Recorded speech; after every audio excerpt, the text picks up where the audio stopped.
이번 영상은 근현대 경제학 상식을 알아보겠습니다. 경제학의 아버지로 불리는 애덤 스미스는 1776년 사실상 최초의 근대적인 경제학 저서인 국부론을 통해 경제가 스스로 자연과도 같은 질서를 형성한다는 국가의 규제나 간섭 없이도 경제는 보이지 않는 손이, 자정의 기능, 공정한 소득 분배, 그를 통해 사회적 조화도 실현된다고 하였다. 그의 이런 경제적 이론을 자유방임주의라 불렸고, 그의 이론은 오랜 기간 선진국 경제의 근간이 되어오다 1873년부터 1896년까지 20년의 세계적 대불황과 1930년대의 경제 대공황 이후 자유방임주의는 사실상 막을 내립니다. 실제 애덤 스미스는 철학자의 관점에서 경제까지 바라본 사람이었죠. 경제 불황 시기인 1936년 영국의 경제학자 케인즈는 고전파 경제이론을 비판하고 불황 타결을 위한 정부의 적극적인 개입을 주장하는 내용의 저서 고용, 이자, 화폐의 일반이론을 출간했다.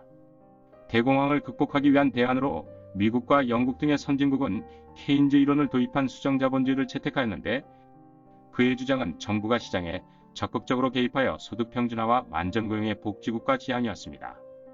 물론 통화 정책에 대해서는 금리 인하를 주장하였으며, 케인즈 이론은 자본주의의 황금기와 함께하였습니다. 1970년대 이후 세계적인 불황이 다가오면서 스태그플레이션, 즉 경제 불황 속에서 물가 상승, 참고로 이때는 전시를 제외하면 미국 역사상 소비자 물가가 가장 큰 폭으로 상승했었던 시기이고, 이런 불안한 시장에 케인즈 이론에 기반한 경제정책이 실패한 결과라고 지적하며 대두된 것이 신자유주의 이론인데, 자유시장, 재산권 중시, 국가 개입의 최소화, 공공복지를 반대하는 업그레이드된 자유방임주의의 형태를 띱니다. 밀턴 프리드먼 교수의 시카고 학파의 이 통화주의자는 신자유주의의 근간으로 레이거노믹스를 이끌게 되어 경제이론의 중요한 자리를 차지합니다.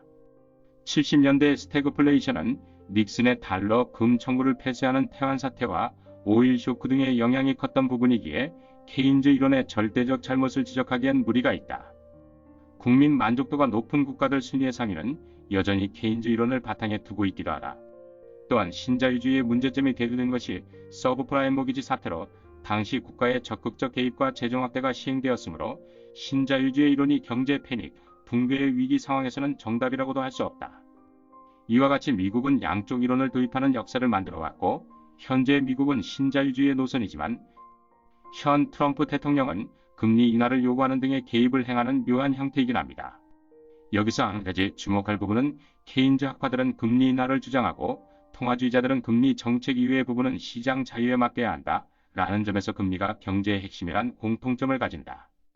두 이론이 공통되게 시장 조율자로 내세우는 통화 공급의 주체자는 FRB인데, 사실 국가 공공기관이 아닌 민간기관입니다. 미국 전화번호부 책 그 옐로우 북을 펼쳐 FRB를 찾으면 민간기관에서 찾을 수 있죠. 아직도 FRB가 공공기관이라 여기고 있는 사람도 있을 것 같은 생각이 들었습니다. 현대의 경제학을 나눈다면 케인즈 학파의 유럽 복지형과 신자유주의인 미국형, 이 두 가지로 정리할 수 있을 것입니다.